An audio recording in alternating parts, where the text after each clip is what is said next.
Buenos días a todos y a todas.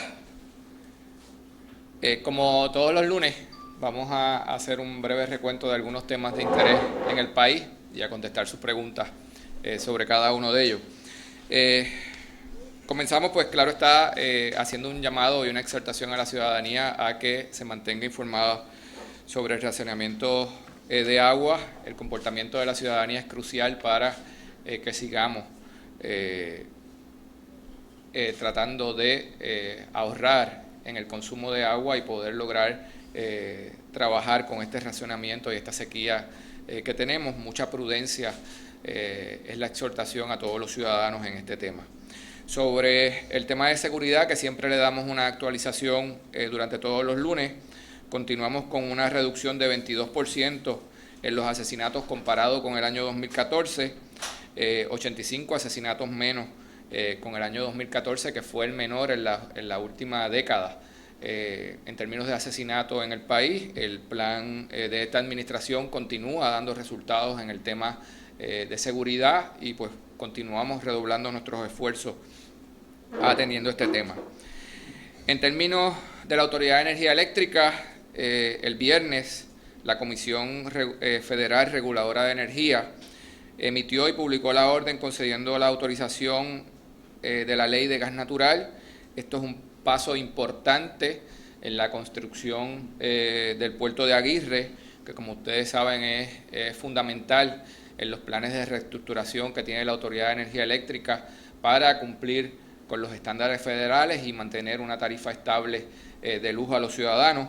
Todavía nos falta que el cuerpo de ingenieros emita los correspondientes permisos y también el Servicio de Pesca y Vida Silvestre se exprese sobre el tema.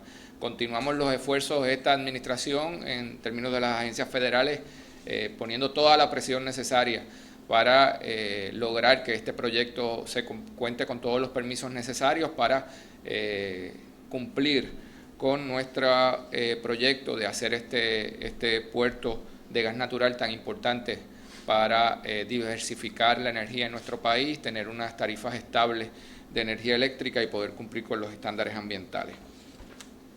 Y el último tema que queríamos tocar durante el día de hoy con ustedes es la situación fiscal del país y cómo van avanzando las distintas medidas que hemos estado tomando.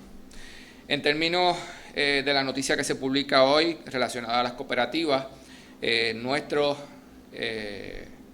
equipo fiscal y nuestros asesores han estado en conversaciones con el sector cooperativista del país de forma que se pueda estructurar una transacción o intercambio de notas que sea lo mejor para todas las partes y que este sector se vea lo menos afectado posible. En términos del pago de PFC, que hemos estado hablando en otras ocasiones, pues hemos mencionado en innumerables ocasiones que va a depender de cómo continúe el flujo de efectivo y de liquidez que tiene el gobierno para atender cada una de sus obligaciones y que siempre la prioridad será atender los servicios esenciales de la ciudadanía como seguridad, salud, educación. En ese aspecto es que se toma, en ese contexto es que se evalúa pues las obligaciones que tiene el gobierno y se determina cuáles se van a cuáles se les va a dar prioridad. Durante el día de hoy, durante la noche de anoche y durante el día de hoy se ha estado hablando de un informe que encomendó el grupo llamado Ad Hoc, que representa a los llamados fondos buitre. Como yo he mencionado en otras conferencias de prensa que hemos tenido sobre este particular y he alertado sobre el particular, no es sorpresa para nosotros que intereses particulares comiencen a hacer campañas contrarias a la posición del gobierno para favorecer esos intereses particulares. Habíamos comparado incluso cómo en el caso de los 250 millones de deuda de Doral se había llevado a cabo una campaña en contra de los puertorriqueños reclamando ese pago y comparábamos eso con los 72.000 millones que tiene Puerto Rico en deuda y cómo esperábamos este tipo de campaña contraria a los intereses del pueblo de Puerto Rico. Hay una gran diferencia entre el informe publicado por el grupo ad hoc y los planes del gobierno de Puerto Rico. Y esa gran diferencia es que el informe del grupo ad hoc va dirigido a proteger los intereses de los miembros de ese grupo, que son los llamados fondos buitre. El gobierno de Puerto Rico y sus planes van dirigidos a proteger los intereses de los puertorriqueños. Esa es una gran diferencia. Ese informe del grupo ad hoc establece que nosotros debemos hacer alrededor de 2.000 millones en recortes adicionales a los gastos del gobierno. Y hace unas semanas atrás yo estuve aquí con ustedes compartiendo lo que significaban 1.500 millones de dólares en recortes. Imagínense lo que es 2.000. Para recordarle algunos ejemplos que le di en aquella ocasión, 2.000 millones de dólares en recortes significan 18.500 policías menos, 18.500 empleados de educación menos, 7.500 policías menos y 600 bomberos menos. Esos son 1.000 millones nada más. 2.000 millones dupliquen eso. En aquel entonces hablábamos que en adición a eso había que reducir aportaciones a las organizaciones sin fines de lucro, aportaciones a la Universidad de Puerto Rico, afectar a 1.600.000 beneficiarios de la tarjeta de salud. Eso es lo que está proponiendo el grupo ad hoc. En adición a eso, que se le añadan 1.000 millones de dólares en contribuciones a todos los puertorriqueños. Y que esa es la solución a la situación fiscal y económica que tienen los puertorriqueños. El informe, sin embargo, tiene unas coincidencias que son importantes señalar con los informes que ha rendido el gobierno. Puerto Rico tiene un gran déficit fiscal que se reconoce en el informe. Hay que hacer ajustes fiscales y económicos y nosotros para eso el gobernador nombró una comisión de trabajo que pretende presentar un plan a largo plazo para atender la situación fiscal y económica del país, proponiendo ajustes fiscales y reformas estructurales para hacer crecer la economía. Y que debe haber algún ajuste a la deuda, ellos también lo concluyen, sin embargo que no sea la deuda de ellos, que sea la deuda de otros, en su informe. La gran diferencia, la principal diferencia, como les dije, es que ellos parten, su objetivo es proteger los intereses particulares de ese grupo, la de nosotros es proteger los intereses de los puertorriqueños. La solución que ellos plantean a la situación es que tomemos más préstamos a los intereses que ellos han establecido de doble dígito, que continuemos siguiendo la estrategia que nos ha llevado hasta aquí, de financiar los déficits con préstamos sin fuente de repago, en lugar de la solución que plantea el gobierno de Puerto Rico, que es crecimiento económico, y que estructuremos un plan a largo plazo para lograr la recuperación económica. El grupo ad hoc también establece que ellos no deben sacrificarse en la situación que tiene Puerto Rico. La solución que plantea el gobierno de Puerto Rico es que aquí todos tenemos que compartir los sacrificios para lograr la recuperación económica de los puertorriqueños. No es solamente el pueblo de Puerto Rico quien tiene que sacrificarse. El pueblo de Puerto Rico ya paga más impuestos, lo saben con el impuesto al petróleo, con el aumento al impuesto al consumo. El pueblo de Puerto Rico ha reformado sus sistemas de pensiones, donde los pensionados han aportado más al sistema de pensiones, están aportando más. El pueblo de Puerto Rico ya está recibiendo recortes en servicios en algunas áreas, ahora le corresponde a las otras partes también ser parte de ese sacrificio para que Puerto Rico pueda crecer económicamente en el futuro y hacer lo que todos queremos, cumplir nuestras obligaciones, cumplir con nuestros acreedores, pero que a la misma vez el pueblo de Puerto Rico pueda recuperarse económicamente y salir de esta situación fiscal y económica que llevamos ya más de 10 años. Vamos a preguntar, tengo Mili Méndez. Hoy salió en el periódico El Vocero que OGP admite que no va a pagar la deuda que tiene, que está pendiente ahora el 1 de agosto. ¿De dónde se van a sacar los fondos? Podemos convocar una extraordinaria, ya que algunos senadores están diciendo que hay que entonces convocar una extraordinaria para buscar ese dinero. He planteado en otras ocasiones que la extraordinaria no es la solución al asunto si no tenemos el flujo de efectivo. Y en estos momentos el flujo de efectivo del gobierno es limitado. El flujo de efectivo tiene como prioridad utilizarse en los servicios esenciales de la ciudadanía. Si tuviésemos el flujo de efectivo, con gusto lo haríamos. Lo que pasa es que en semanas pasadas había una controversia entre la señora Melba Acosta y la Cámara de Representantes, Tatito Hernández, también el presidente de la Comisión de Hacienda del Senado, de que era que la legislatura no había asignado los fondos. O es que no hay los fondos, que no hay ese flujo de efectivo, o es que la legislatura no la asignó. ¿Dónde quedamos? Tiene que haber la asignación de la partida por la legislatura y tiene que haber el flujo de efectivo. Si una de las dos cosas no se da, no se puede hacer. Ahora mismo no está ninguna de las dos. Ni está la asignación en el presupuesto, ni hay el flujo de efectivo necesario para hacer el pago. Obed. Sí, es que usted dijo que el pago de la corporación va a depender del flujo de dinero. Sin embargo, Cruz Batista dice que este no se va a pagar.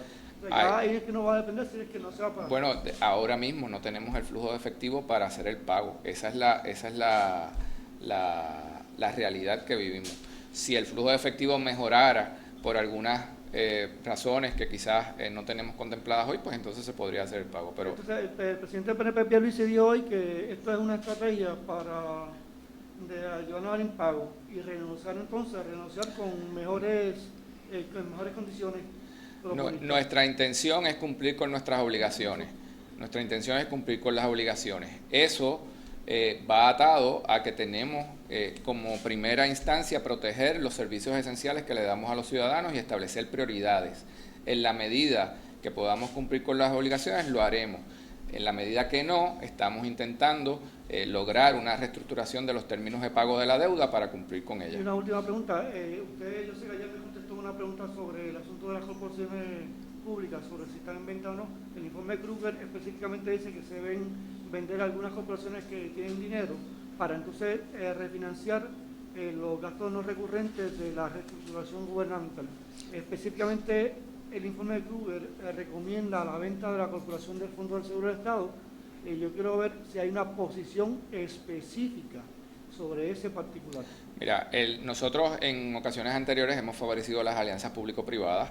En la Autoridad de Energía Eléctrica, que es una de las cosas que plantea el informe Kruger, ya nosotros estamos empujando en el plan de reestructuración de la Autoridad de Energía Eléctrica que haya generación con alianzas público-privadas.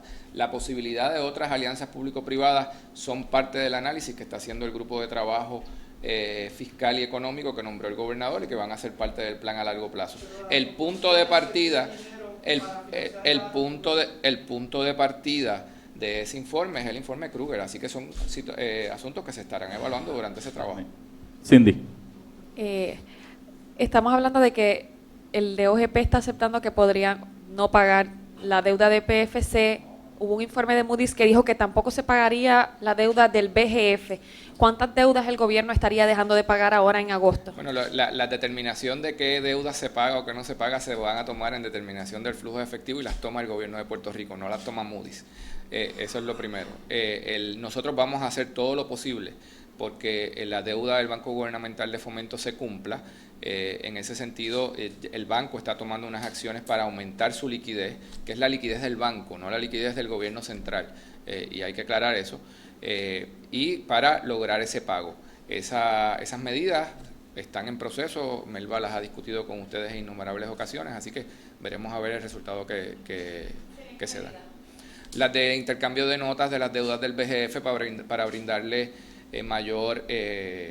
mayor liquidez y dinero nuevo al banco gubernamental. También se están tomando medidas en relación a los depósitos de las agencias de gobierno, vayan al Banco Gubernamental de Fomento para brindarle mayor liquidez al banco, esas entre otras. Tengo acá a Jesús Dávila. Número uno, ¿cómo va la venta de los trans? Y número dos, ¿cómo va, si va, la venta de grande, la de los casi 3.000 millones en bonos? Creo que eso es PRIFA. La venta de los trans internos debe estar... voy a dividirlo. Los trans internos deben estar listos para principios de agosto, mediados de agosto ya debe estar ese dinero, esa transacción completada. En términos de la transacción de PRIFA, esa va a tomar un poco más de tiempo. No se está contemplando que sea una transacción de 3.000 millones de dólares, no hay mercado para eso. Estamos tratando de lograr una transacción más pequeña donde los términos sean razonables, de algunos 400, 500 millones de dólares. Ok, pero lo que pasa es que los trans, están los trans internos y los trans externos. Exacto. Esa otra pieza, ¿cómo vamos? Pues esa otra pieza es la de PRIFA. Estamos tratando de, con la transacción de PRIFA, lograr unos trans. Ok, pero deje ver si entendí. Sí. De la venta aquella grande, de los casi 3.000 millones, Sí. se transforma en una venta de trans externos. Rubén Darío y luego Valentín. Sí, buenos días. Yo tengo dos preguntitas. La primera es, con respecto al informe, para tenerlo claro, la posición del Ejecutivo a raíz de los recortes que hubo que hacer en el presupuesto en curso es que no habrán mayores recortes en el presupuesto del próximo año fiscal a los implementados en este presupuesto. La posición del Ejecutivo es que nosotros estamos llevando a cabo un plan a largo plazo donde va a haber ajustes fiscales y va a haber reducción en gastos de gobierno propuestos y va a haber medidas para el gobierno ser más eficiente. Pero esa no puede ser la única solución a la ecuación. Tiene que haber un proceso de reestructuración de deuda donde el gobierno modifique sus condiciones de pago para que pueda lograr crecimiento económico. Desde el punto de vista de cómo ellos lo están planteando, ellos solamente ponen la carga en medidas fiscales que representan recortes en servicios esenciales de gobierno y más impuestos para los puertorriqueños. Por eso, pero a la luz de las conversaciones que ya ustedes han tenido, ¿tienen una idea de que aunque el plan es a largo plazo, de cuánto pudieran ser los recortes en el próximo presupuesto? Eso va a ser parte del plan de ajuste a largo plazo que va a estar listo para el 30 de agosto. La última pregunta es de seguimiento a lo que preguntó Cindy. En la semana pasada se solicitó un plan o un listado detallado de cuáles eran las obligaciones que el gobierno o los pagos que el gobierno debía cumplir en agosto y hasta donde ese todavía no se ha suministrado. ¿Ya ustedes tienen una idea de cuánto finalmente es el monto de los pagos que hay que hacer en agosto o todavía no saben? Sí, eso está. No tengo la información en detalle, pero te las puedo conseguir con la gente del BGF. Eso está. Valentín, y finalizamos entonces con David para ir redondeando. Rapidito, con relación al asunto de la emisión de PRIFA, me perdí. Esa emisión que originalmente era de algunos 3.000 millones, que iba a estar, que la fuente de repago era la crudita, la última enmienda que se le hizo a la crudita. Eso cambia ahora a hacer una emisión a corto plazo de trans. Estamos evaluando esa posibilidad. La transacción de 3.000 millones no hay mercado o las condiciones claro, que se nos han presentado no son aceptables para nosotros. Hay una posibilidad de que utilicemos, que hagamos otro tipo de transacción que nos dé la oportunidad de dar liquidez al gobierno por un periodo menor de tiempo y se está evaluando. Entonces le pregunto, el dinero de... Cindy, Sí, pero es que es seguimiento. de seguimiento, y entonces finalizamos con David. El dinero que estamos hablando de la crudita, ¿qué se está haciendo con él? Y entonces si se utilizaría para repagar esto, ¿cómo se manejaría? Esa es que sirva de fuente de repago para la transacción que determinemos hacer con él. Pero entonces si es a corto plazo, eso significa que la crudita se va a quitar Bueno, eventualmente. no, a corto plazo es el dinero que recibes, pero tienes que pagar y utilizarlo más adelante. Y David. Buenos días. Buenos días. En cuanto a los bonos de Navidad, es un tema que ya ha salido a relucir como parte de las reuniones. Sabemos que hay algunos municipios que han recibido un recorte en la aportación del gobierno estatal. Eso ya tiene unos efectos sobre ellos, son decisiones que están tomando, pero a nivel general, ¿algún tipo de decisión firme, definida? Bueno, sobre la ¿te refieres a la asignación del dinero al fondo, a los bonos de los municipios? Sí. Pues mira, este presupuesto cuenta con una cantidad de recortes grande. Hablamos de algunos 650 millones de dólares. Y varias entidades han sufrido de esa reducción en gasto. Con 650 millones de recortes, tuvimos que recortarle 12 millones de dólares a los bonos o a la aportación que hace a los bonos de los municipios. Imagínate si llega a ser 2.000 millones de dólares como dice el grupo ad hoc que se hagan. Eso es una determinación donde hemos dicho que aquí hay que ajustarse el cinturón todo el mundo, que estamos en un proceso de ajuste fiscal, que estamos haciendo medidas de reducción de gastos en áreas que no sean esenciales como la salud, la seguridad y la educación, y esa es una de ellas. Estamos. Pues gracias, compañero.